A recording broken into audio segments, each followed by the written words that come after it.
officially to the last center conversation before we have a hiatus for the summer. And I want to formally introduce Richard. Richard is an accomplished author, and I will go to my cheat sheet here. I feel like we already know him so well. So he's been immersed in the Corvette hobby since the 70s, owned and operated a full-service Corvette restoration shop from 98 to 95 with his wife Carolyn, and has been writing about and photographing Corvettes since 1991. He has authored 2 Corvette buyer's guides and the Corvette 1968 to 1982 restoration guide for Publisher Motor Books. I had a copy of that, and I thought I'd own a Corvette at one point, still don't. And his work has appeared in more than 400 publications around the world. Richard has been the official photographer for the Corvette Race Team for the past 27 years. When Richard's not working, he enjoys spending time with family, including the family's 3 Belgian Malinois. We saw those dogs earlier. Beautiful dogs. Traveling and restoring and maintaining his car collection, which of course includes Corvettes. So without further ado, I'll formally introduce you to Richard, and I will fire up the projector again. Thanks, Richard. Thank you. I feel like we're old friends already. So, don't worry, I'm not going to cover the whole 27 years of my involvement with Corvette. It's been an incredible ride, obviously. I'm just going to talk a little bit about a question that I'm asked very, very frequently. And that is, how'd you get that job? The media center here, the media center at racetracks all around the world is full of racing photographers. Most of them are not making a living at it. They would like to. It's an extraordinarily difficult way to make a living. There are a couple hundred credentialed photographers here. There are 15 that are actually doing it on a full-time basis. And so I'm asked, how'd you get that job? And I'll explain that to you. It's really a pretty remarkable story because I completely ass backwards my way into it. I know motorsport photographers around the world now, many of them, and without exception, I don't know a single racing photographer who didn't start off with a really, really deep passion for racing, and almost all of them had an equally deep passion for photography. So they saw a way to be part of a world that they really, really loved, the racing world. And I'm embarrassed to say it, but I didn't have that passion for motorsport, and I didn't have that passion for photography either. My journey began completely by accident, by a series of unrelated coincidences that led to where we are tonight. And it actually began in 1966 with a Corvette race program. The man in the middle in this photo, his name is Ralph Morrison. He was a marketing manager with an oil company called Sunray DX Oil, which was headquartered in Tulsa, Oklahoma. And he was specifically tasked with reaching a younger audience, marketing to a younger audience. Now remember the 1960s, this was when the baby boomer generation, when the post-World War II children were suddenly driving, and there were millions of them. So the question was, how do we reach the kids? Dylan Mulvaney was not available, so Ralph got the bright idea, hey, racing. Kids love fast cars. It was the explosion of the muscle car era, so he said, let's go racing. For a couple of years, Sunray DX Oil sponsored race cars, and they sponsored events in the Midwest, in Kansas, Wichita, Oklahoma, and that part of the country. In late 1966, he got approval and he got a budget for Sunray DX Oil to form their own race team. There was a 67 Corvette coming that would be perfectly suited to go road racing. It was not yet available. So he called one of the very, very few people in this world who could get him one. And that's the man standing here. His name is Don Yanko. His family was in the Chevrolet business in western Pennsylvania, Bentleyville to begin with, and later Canonsburg, Pennsylvania. Starting in 1927, the Yanko family was on a very personal basis with Zora Arkus Duntov. They shared a love for fast cars and for racing. They shared a love for flying and for fast airplanes. And Don and Zora also shared a love for chasing women who weren't their wives. So they spent personal time together, and Don Yanko could pick up the phone and call Zora at home and say, I need an L88 Corvette next year. And that's exactly what happened. So the order was placed, the car was built. It reached the end of the assembly line in March 9th, 1967. This is David Morgan, who I'm sorry to say passed away just a few weeks ago at age 97. David Morgan was a prolific amateur Corvette racer in the 1950s into the 60s, and he was there in St. Louis on March 9th, 1967 to take delivery of Sunray DX Oil's car. He drove it back to Cannonsburg, where it was race prepared, and 2 weeks later, Don Yanko, Dave Morgan, and that car were on the starting grid at Sebring. I know you're wondering, what does this have to do with you in Corvette racing? It all connects, strangely enough. They won the GT large displacement class at Sebring in 1967. The car went on, that's Dave Morgan there, to do the same at Daytona in 1968. It won the GT class in the 24-hour race. This is the car sunset at Daytona. That's a man named Jerry Grant driving. Sunray DX Oil was actually the descendant of the world's oldest oil company, a company called Barnsdale Oil. That was, I think, incorporated in 1858, if memory serves me correctly. But they were not long for this earth. In the late 1960s, Sun Oil, headquartered out of Philadelphia, acquired Sunray DX Oil.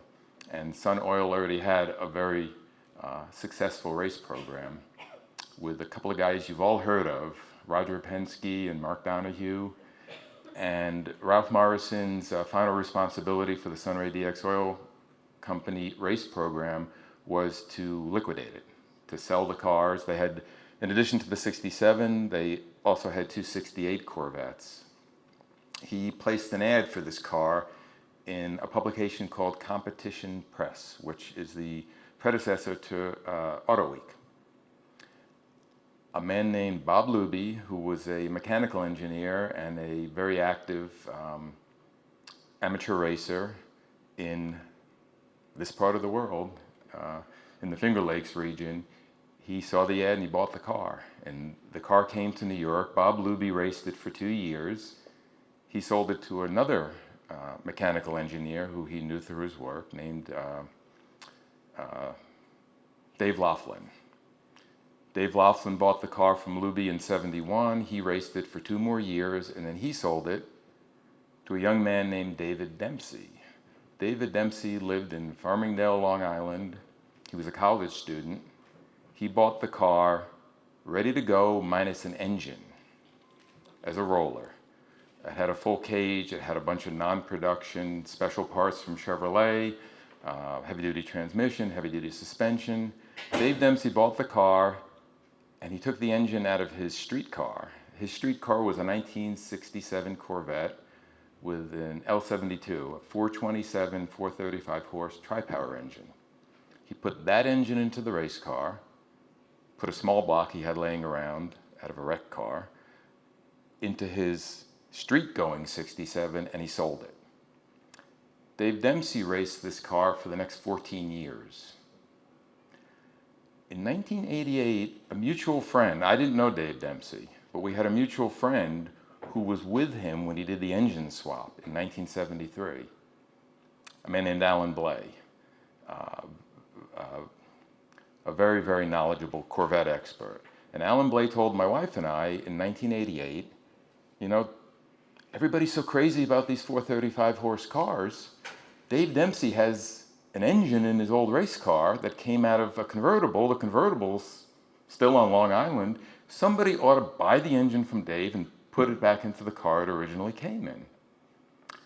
I don't know if you remember the trajectory of of Corvette collectability and Corvette values, but in 1988, Motor Trend had a cover with a 67 435 horse Corvette and $100,000 plastered across it because one had sold for $100,000. And 3 years earlier, that was a $30,000 car, and nobody could conceive that a production old Corvette could bring $100,000. They just went crazy. So my wife and I said to each other, hey, why don't we try to buy Dave Dempsey's engine, buy that car, and put them together? Now, everybody here I can see is too young to remember something called a phone book, right?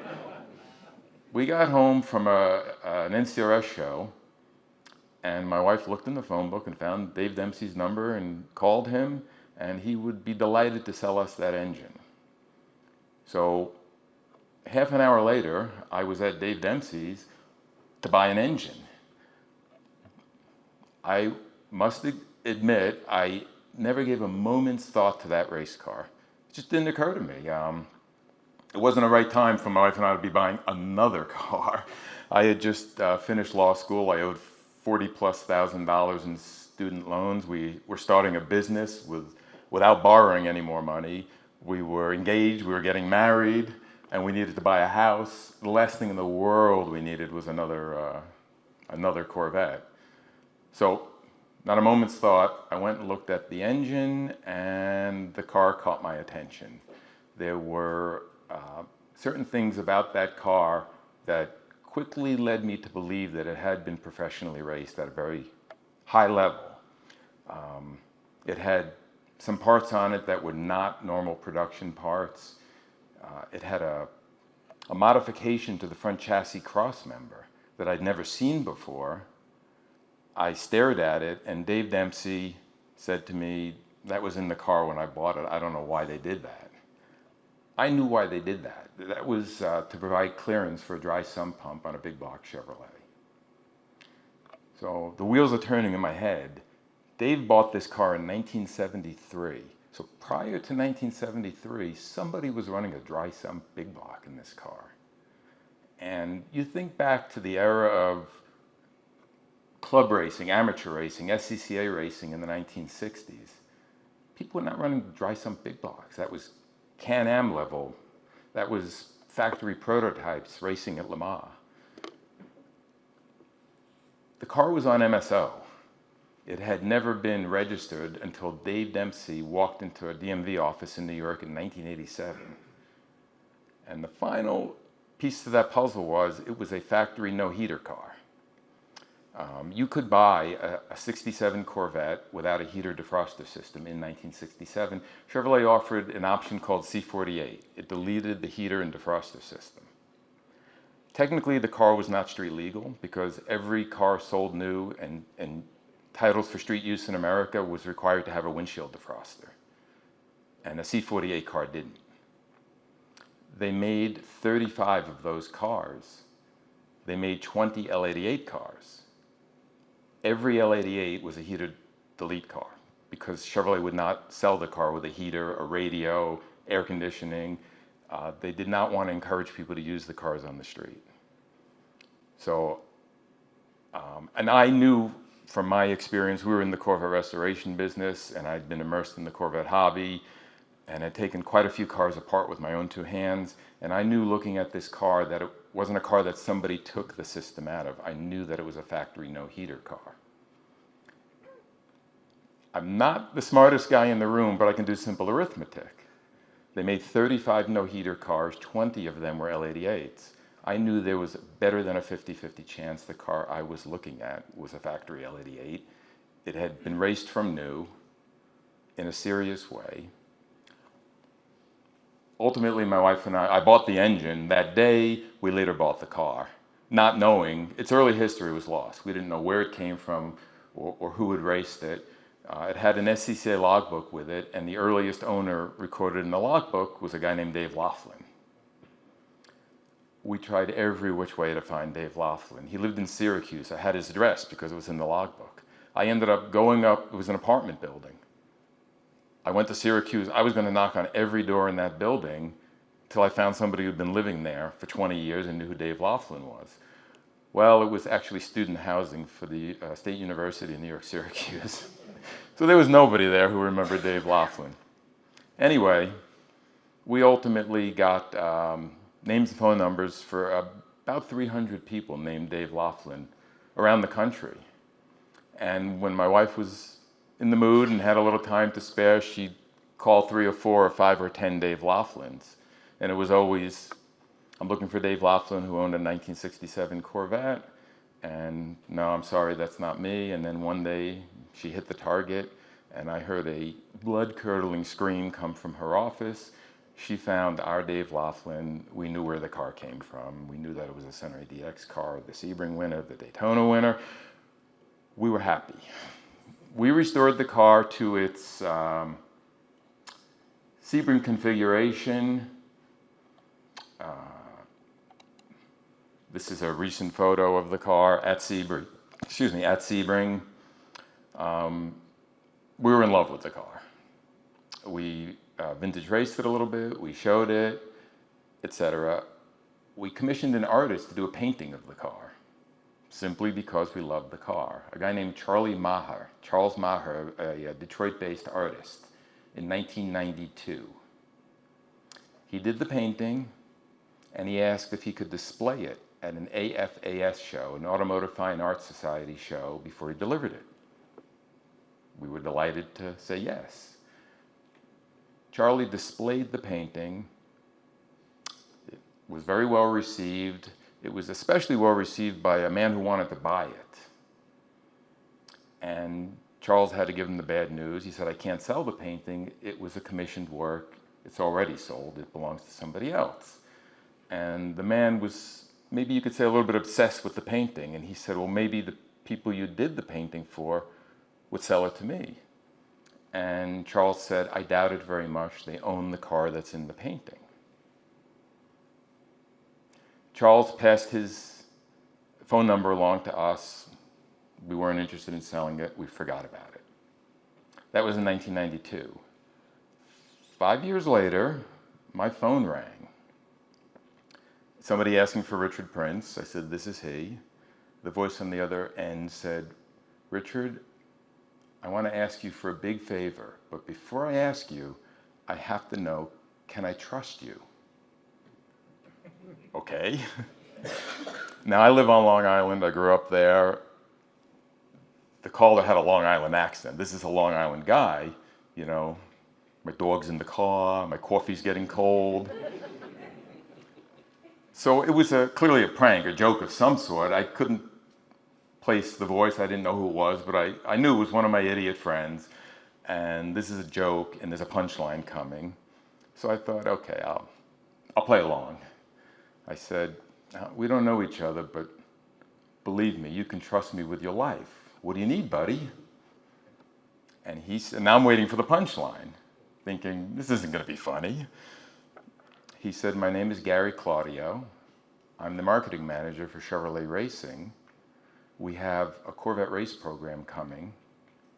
We're in the early test portion of that program. We're going to test the remainder of this year. This was in 1997. We're going to test in 1998. We're going to go racing at Daytona in 1999. We haven't announced the program yet, so I am hoping I can trust you to keep it a secret. And he said, I was at an AFAS show in 1992, and I saw a painting of your car. I tried to buy the painting, and I was told I couldn't. It's a commissioned work. And the artist told me that the people who own this car had him do the painting. It's a couple in New York. I tracked the artist down. That's how I got your number. I want to borrow your car. We're going to do a display of some historically significant vintage Corvette race cars at the SEMA show in Las Vegas when we announce the factory road race program. So I want to borrow your car. And I knew it wasn't a prank at that point, obviously. And I said, the car is yours. We'll be happy to loan you the car. And then in a nanosecond, a light bulb went off in my head. At that point, we had sold our restoration business.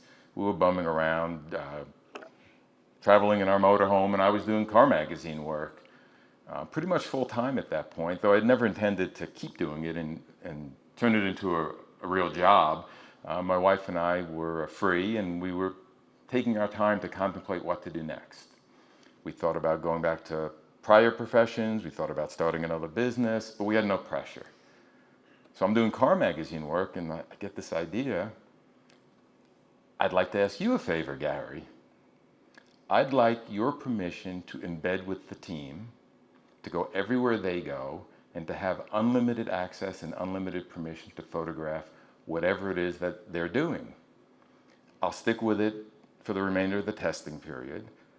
I'll stick with it for the 3 years. It was a 3-year program, 99, 2000, 01. I'll stick with it for the 3 years, and then I'll write a book about it when it's over.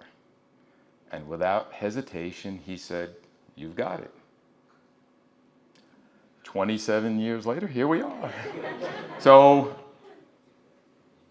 basically, if a bunch of GIs didn't come home from World War II and make a lot of babies, and Sunray DX Oil didn't decide they had to reach a younger market and hire a Corvette enthusiast named Ralph Morrison who thought they should go racing with Corvettes, and then Sun Oil didn't acquire Sunray, and that car didn't go to Bob Luby in New York, and then Dave Laughlin in upstate New York, and then Dave Dempsey on Long Island, and Alan Blay wasn't there in 1973 to tell me about the engine swap, and I didn't go to buy the engine and buy the car and have the painting done, this never would have happened.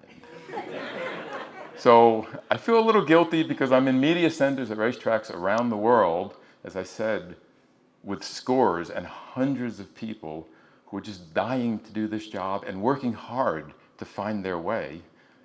And all I did was have a guy in Michigan do a painting, and here I am. So anyway, that's the story of how I started with Corvette racing. And this is Gary Claudio. He remained there in the position of, they called the Chevy Race Shop. He was manager of the Chevy Race Shop, which was the marketing arm for Chevrolet at the time. I'll tell you one more quick story about Gary. So I was working for Chevrolet. I'm paid to photograph the races.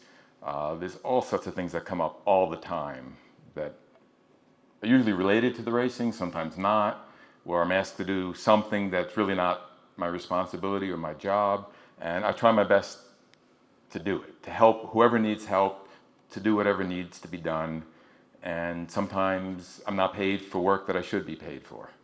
And one time when that happened with Gary Claudio, he said to me, I really feel bad that we don't have any money allocated to pay for this. I'm going to find a way to make it up to you. And just kidding, joking, I said, let's put my name on the car. He said, you make the stickers and bring them to me, and I'll put your name on the car. Okay.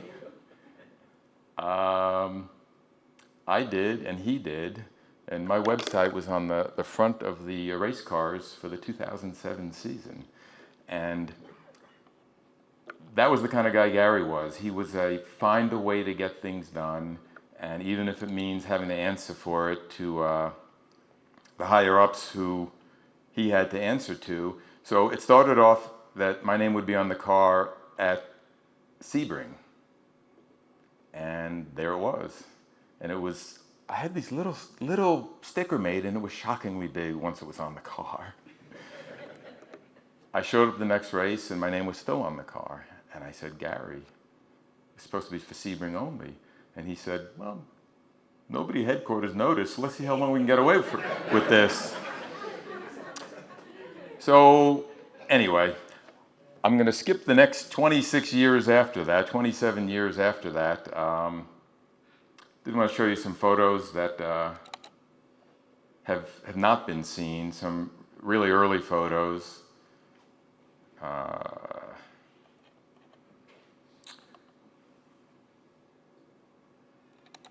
So I started when they were still testing. And it was a little uncomfortable at first because I was going to places where photographers were not allowed, period. Nobody with a camera was allowed in, but I had permission. So there were some struggles sometimes with security people and with the team itself because they had not experienced this before either.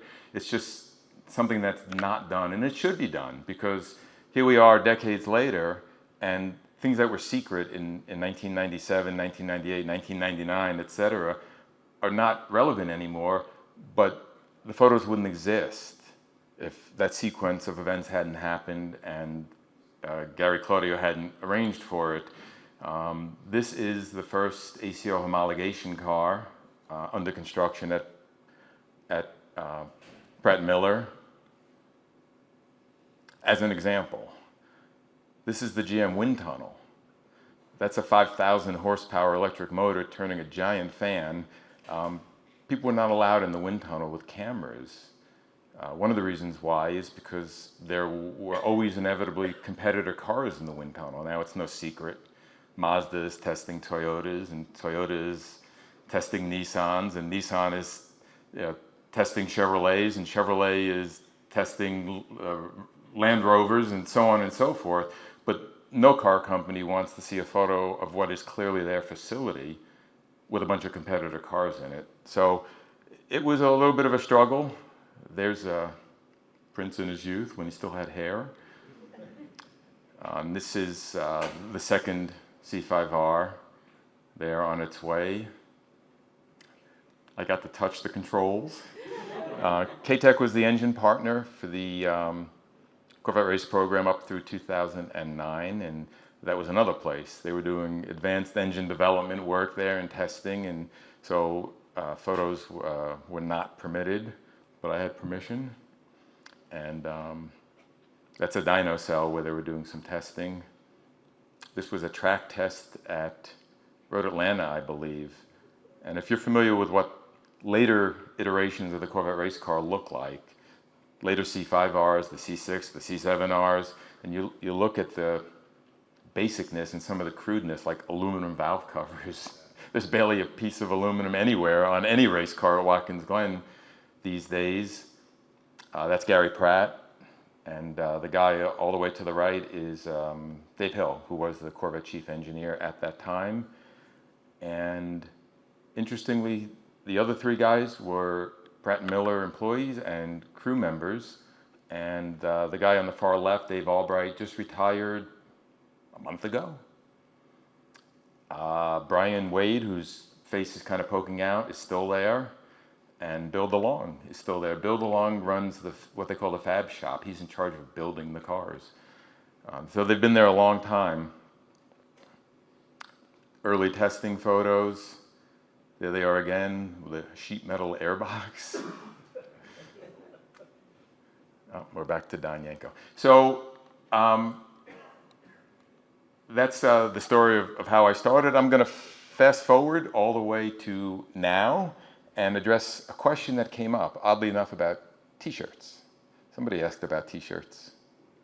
So I'm not the t-shirt guy. I'm not the merchandising person. I don't design it. I really have nothing to do with it, but I want to offer you some information about that. A huge part of what has endeared Corvette racing to the Corvette nation, and even to the Ferrari and Porsche fans out there, to people everywhere, and it really is everywhere. Laura mentioned Japan. I think I have a photo here of, give me a moment and I will find it.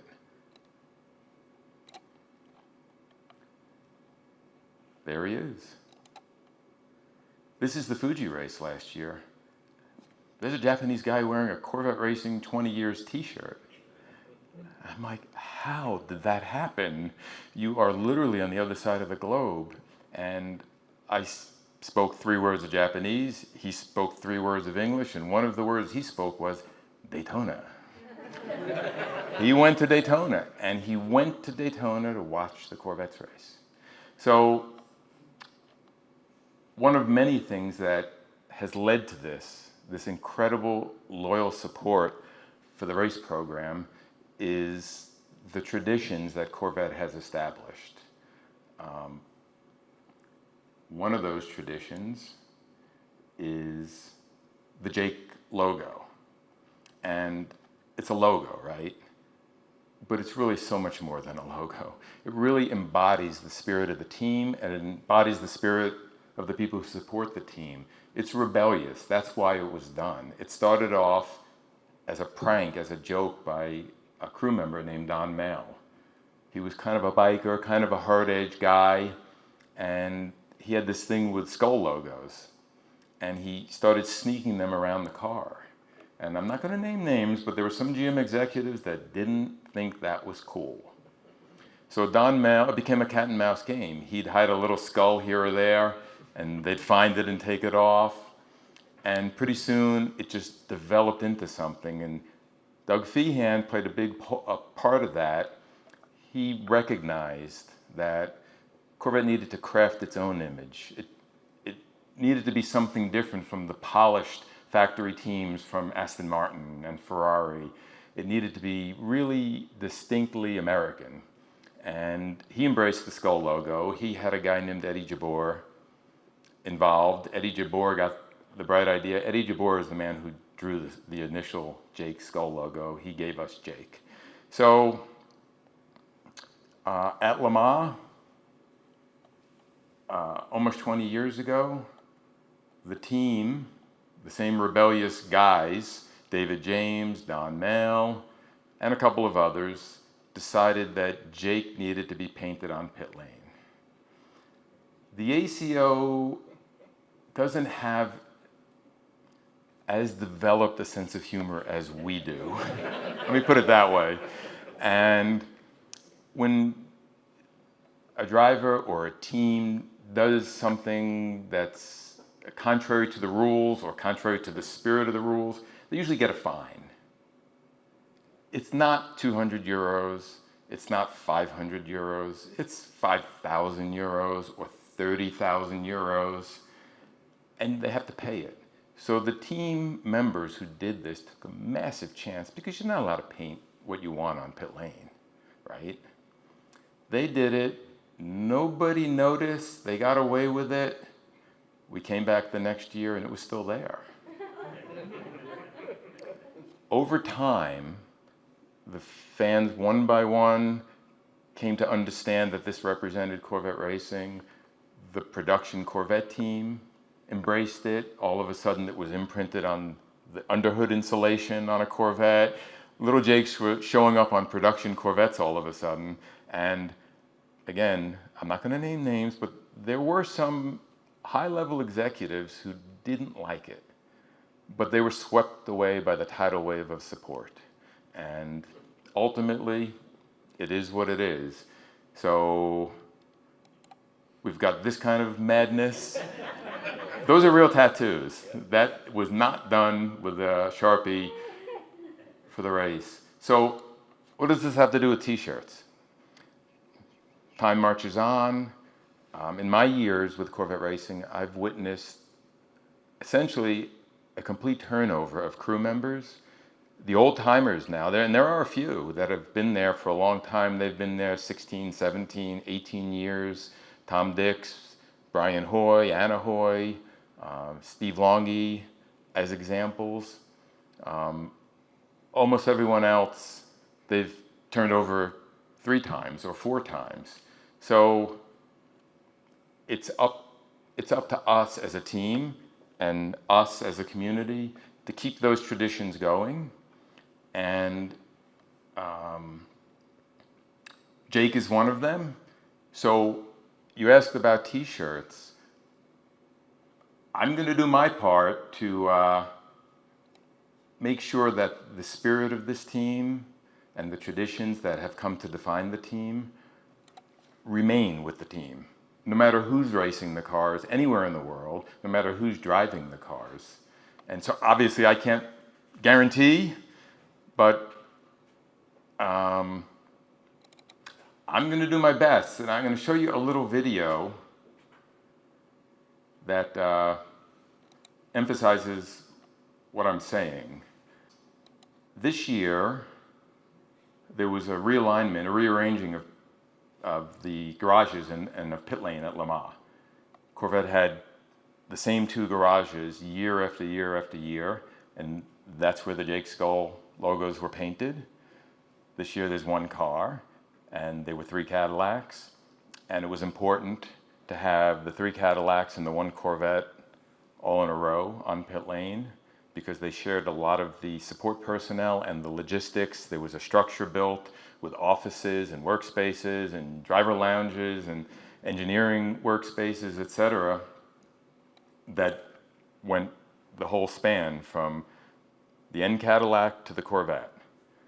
So Corvette got shifted over and did not have a Jake skull. The Cadillacs were blessed, 2 of them, with a Jake skull. So the question arose, will the ACO tolerate another Jake skull? And there was some hesitancy. Nobody went and asked anybody in management, should we do this? Just like nobody went and asked the ACO, should we do this? And some people were a little worried, am I going to get in trouble? Am I going to lose my credential?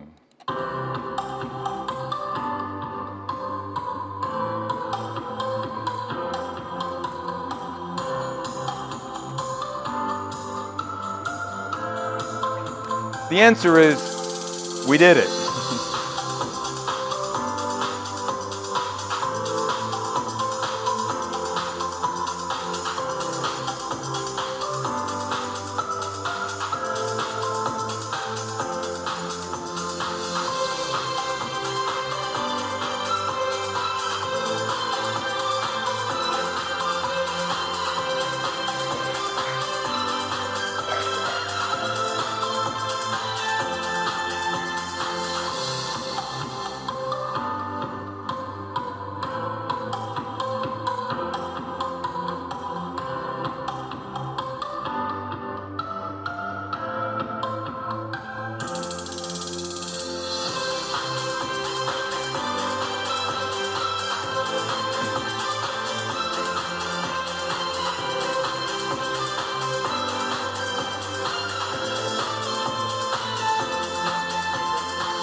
That's an ACO official.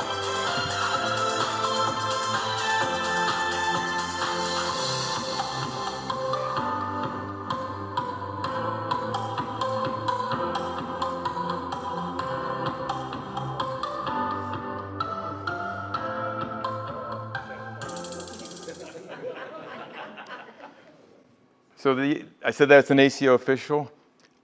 The next day, I wanted to touch up some areas and get it as close to perfect as I could. And the ACO does an all-entry photo. Every car entered has to go out on the front straight. They take forever to arrange them, etc.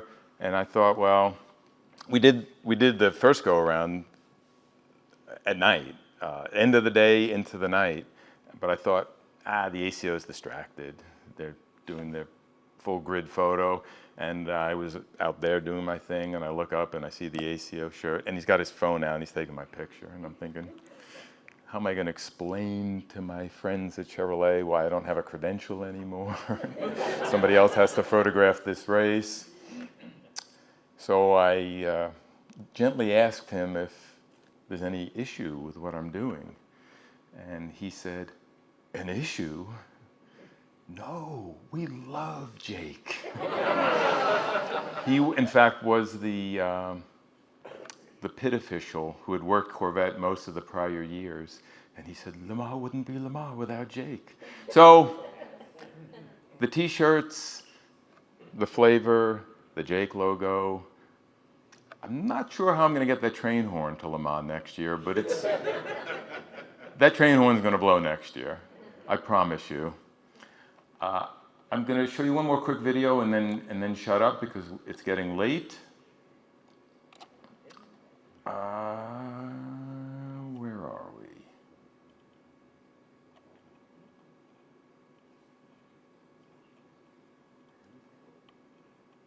every year we do a team photo at Le Mans.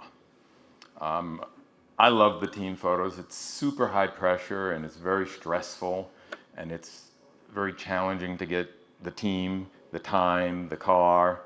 I have to work with the ACO to get permission to use the track and get the bucket truck and come up with an idea and then figure out how to execute it. And it is a full team effort to do these. We started in 2017 when the C7R was introduced, and I'm sorry, 2014 when the C7R was introduced, and I got the bright idea, instead of just lining up the cars and the people, to convey a message. And the message was, we have a new car, here we are. And it worked, so that just set the ball rolling. And we've done it every year since with a different idea. And in each case, the idea is a message, and it's a thank you to somebody in most instances. One year it was a thank you to all the people behind the scenes at Chevrolet who support the program and make it possible. And there's loads and loads of them at the Tech Center in Warren. There's loads and loads of them at Bowling Green Assembly, whose names we'll never know, and they'll never get the credit they deserve, but they're there. So this was in celebration of Corvette's 20th year at Le Mans. It is the only team, as far as we could determine, that did 20 consecutive years with the same car and the same team at Le Mans. We honored the race this year, 2017. Obviously Le Mans 24, and again, there's hundreds and even thousands of people who work to make that race happen, and they're never recognized, they never get the credit. So that was a thank you to them. The introduction of the C8R. So every time there's a new generation, I don't have to struggle to come up with another idea. So they need to hurry up with the C9R, right? When they started basing the car on the Z06, we did a Z06 photo. Where's the Jake? This was the hardest one we've done, the Jake skull. And the Jake skull was my way of thanking all of you. It was to pay tribute to the fans who support this car. And I was really worried that this would not translate, that it just wouldn't look like what we wanted it to look like. Where is that on the track? This is at an area called Raccordement, I think is how it's pronounced, and it's the area between pit entrance and the Ford chicane, chicane where the cars go onto the front straight. So where the track splits, go to the right, go onto pit lane, go to the left, go onto the front straight. There's a big area of tarmac there, and they painted Le Mans there. And I looked at that for a lot of years. I used to go up on the top of the grandstand structure, which is quite high. I needed a TV pass, and I was able to get one, and I'd photograph them up there, and I'd see that, and I always think, wouldn't that be cool to incorporate that into a team photo? I needed altitude, and I'm sorry I don't have one of these photos. In the first few years of doing those team photos, I always wanted to get up higher and higher, and all we had was a forklift. That was part of the equipment that was used to unload all the spares and that sort of thing. So the folks from George P. Johnson and Company, which provides logistical support to GM and is an integral part of the team, the hardest working, smartest working, most efficient, greatest people, they never say no. They built a wooden box to go on the forklift. So I used to stand in a wooden box on a forklift, and I wanted to get up higher, so then I put a ladder in the wooden box on the forklift. Then I put a higher ladder in the wooden box, so I'm standing on an 8-foot ladder in a wooden box on a forklift, wearing a safety harness that would hopefully catch me before I hit the ground. Last few years, though, we've had a bucket truck, which has been fantastic. This year, for Corvette Racing, uh-oh.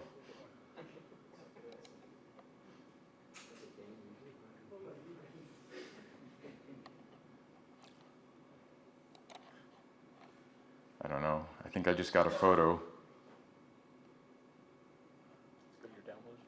No, I'm looking. It's not there.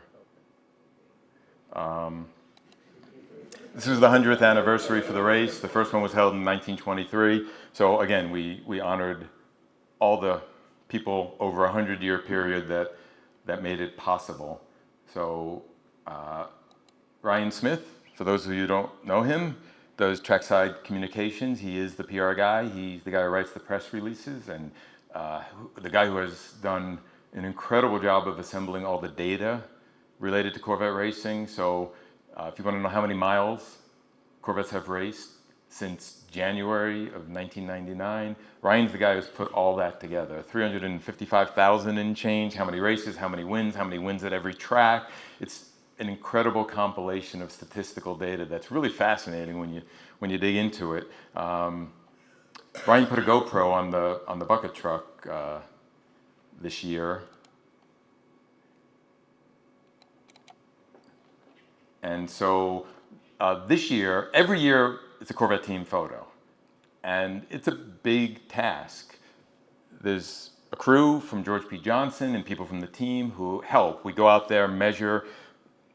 It starts with an idea. The idea becomes a drawing or a crude mock-up, and then it becomes sort of a dimensional mock-up, and then we go out there and measure and lay out a string grid and figure out where to place everybody ahead of time.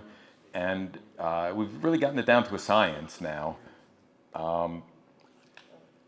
It's a big job with one team and one team photo. This year, we did Corvette, Camaro, all 5 GM vehicles, the 3 Cadillacs, each Cadillac individually. The Camaro with its full crew, with its core crew, the 3 Cadillacs with 2 vintage Cadillacs that were made available to us. So it was a lot, and this is just a quick idea of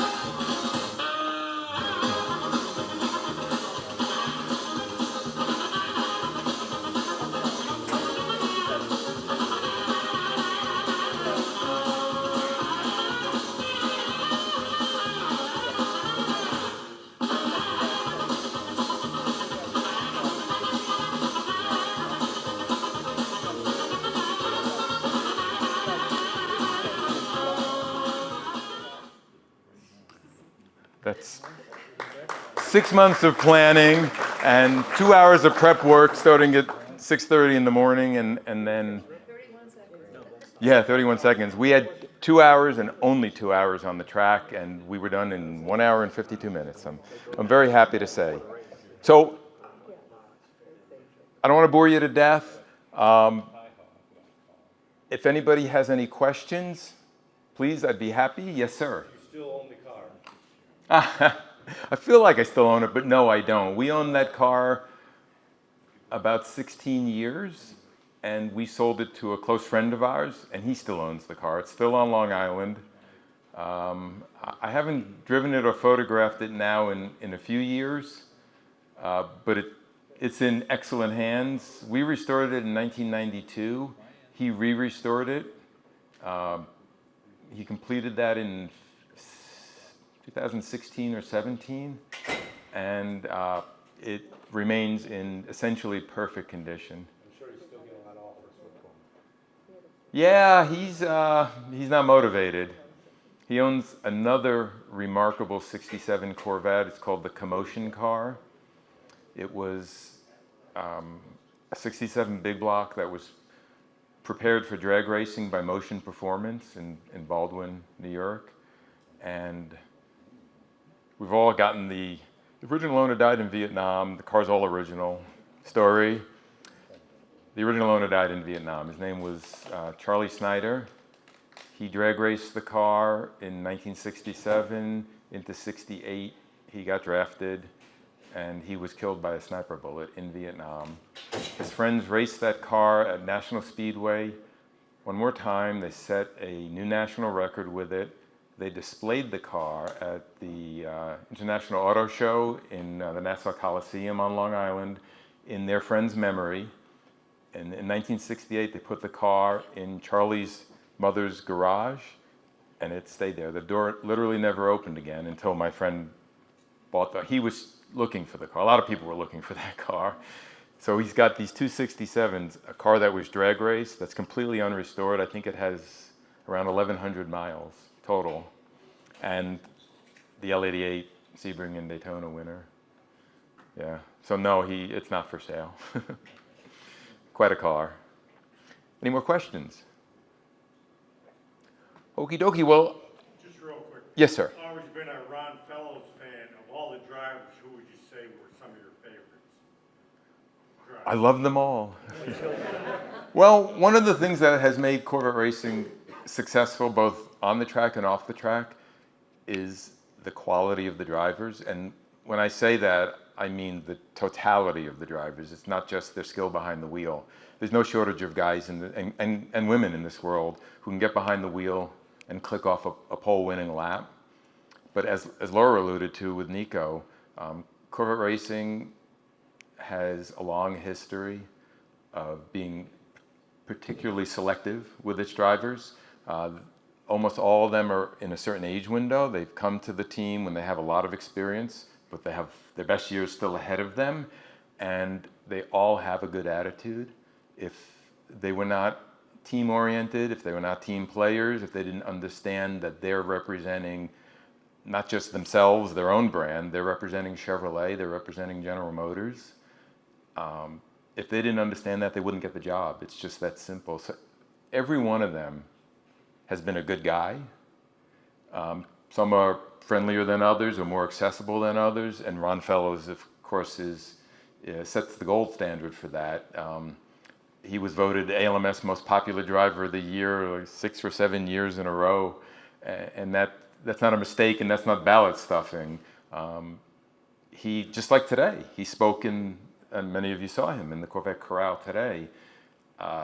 He never took for granted the levels of success, and still doesn't, that he reached, and always deeply appreciated that without the audience, he wouldn't be doing what he was doing. And for years in his youth, when he was struggling to find his way in professional racing, he was doing all kinds of jobs, including digging ditches with a backhoe. So yeah, he deeply appreciated that. Honestly, there's not a single driver I can say I didn't get along with or I didn't like. From my perspective, my focus is on my work, always. I want the team to win. But I look at it as I'm there to serve 3 entities: Chevrolet and its need to promote the program and to promote the cars and to promote the technology transfer and all the other things that are part of the racing, and ultimately to sell cars. I'm there to serve you. I am there to keep the audience engaged and to make people happy and to make people feel good about Corvette racing and to help you to always keep in mind that you're a part of the race program, you're a part of the team. And the third one is myself. I wouldn't do it if I didn't love it. So I have to keep myself engaged and keep myself interested. The drivers, they have to cooperate with me. They have no choice. That's part of their job.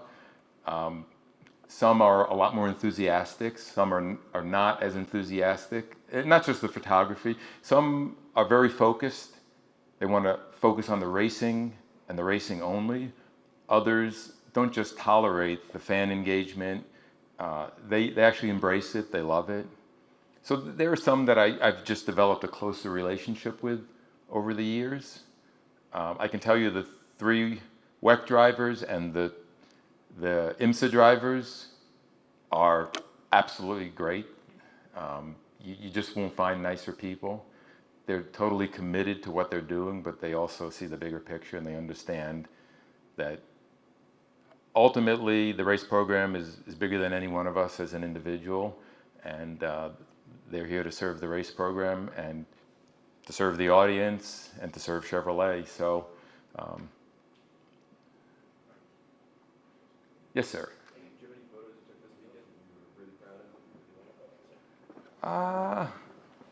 Let's see.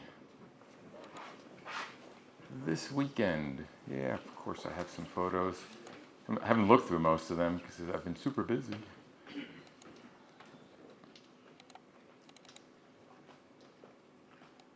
Give you an idea. So, some driver candids. You know that guy, right? We just met him. Carmen, the rain was incredible. The crew at work. The King of Spain, that's Antonio's nickname. Super fast, has not slowed down as he's gotten a little bit older. The Mexican flag on the uniform this year. Just a bunch of rain photos. That's a cool photo. That's, you can see the distortion to the Armco there. Somebody hit that at some point. They don't want to hang around there for too long. These are always a challenge, and they're always kind of cool. I'm always looking for something to frame the car or something in the environment that will accentuate it, accentuate its lines or its sense of speed, something like that. So anything that frames the car or frames whatever your subject matter is. It could be a driver. It just brings the audience's focus right into that. That's kind of cool because it captures the misery and the ecstasy of racing in the rain. Yeah. More rain photos. Crew. I really love photographing the crew. I look back, I wish I had more crew photos from the early days. I didn't have an appreciation, first of all, that this would be going on endlessly. It was a 3-year program. It was going to end in 3 years. So I don't have to worry about these people are going to grow old one day. And it's going to be nice to have photos of them when they were young and didn't have wrinkles all over and had their hair. And so now I pay a lot more attention to the crew members.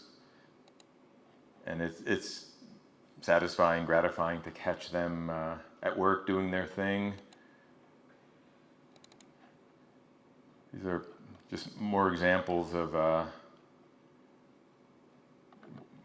using elements around to frame people, frame the car. It could be anything. Lines in the road, and that's actually Watkins Glen, 2019. Trees are really popular.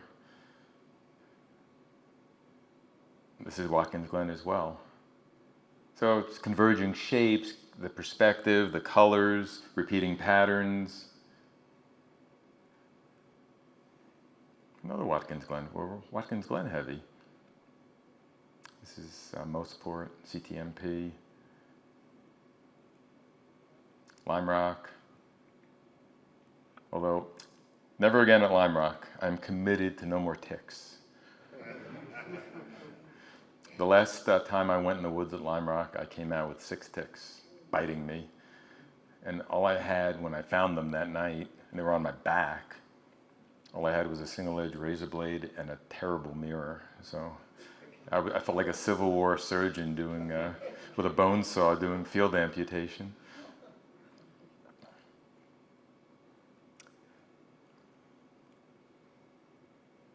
Sometimes it's the sky. And there's a driver I love.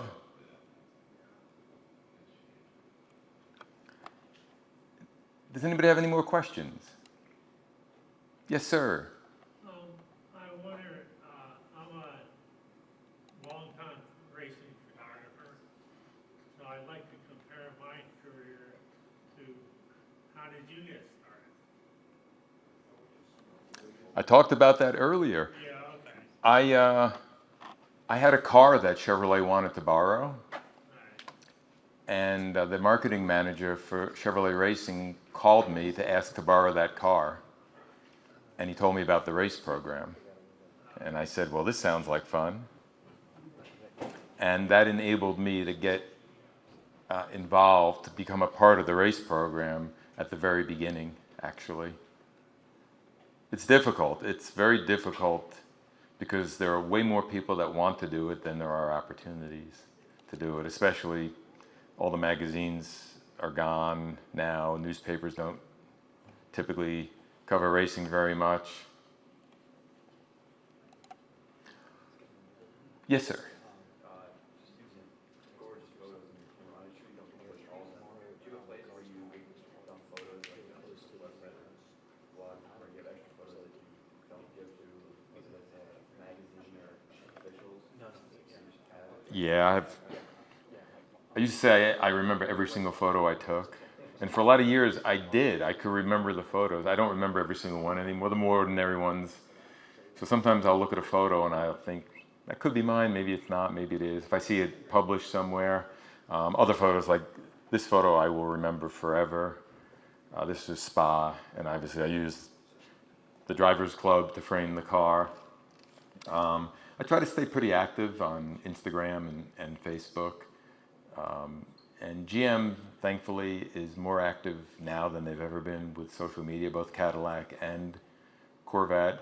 I have a website that's got a lot of photos. I'm not very good at keeping that up to date.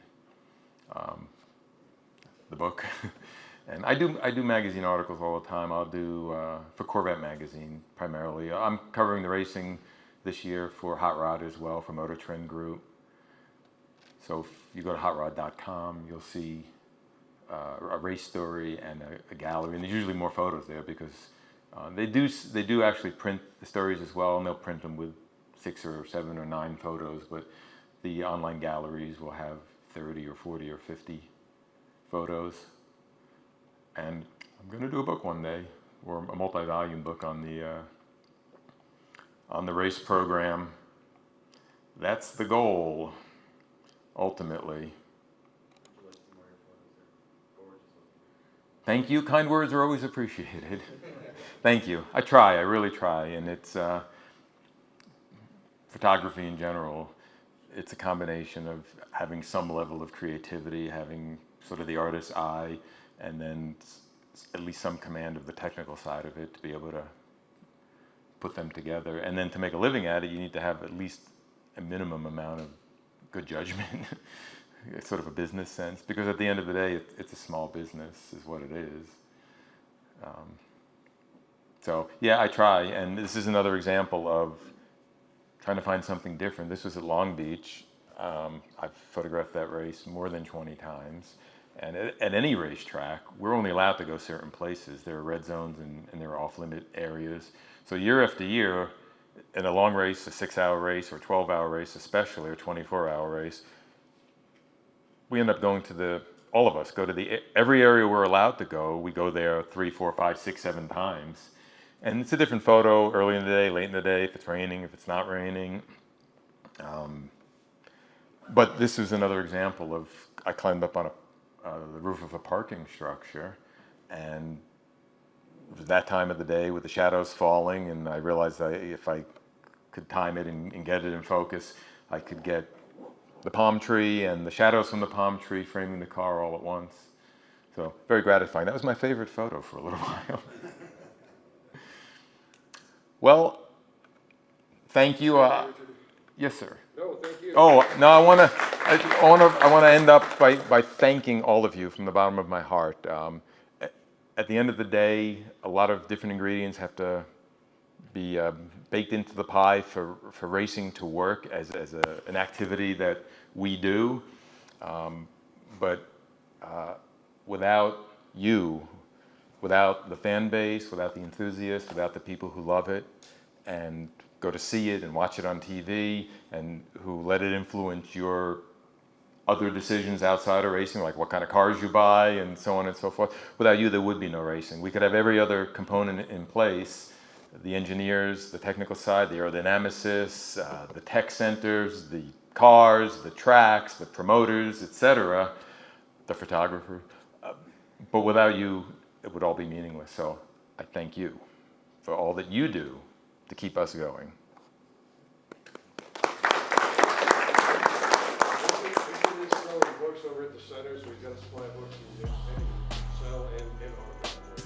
If anybody wants a book,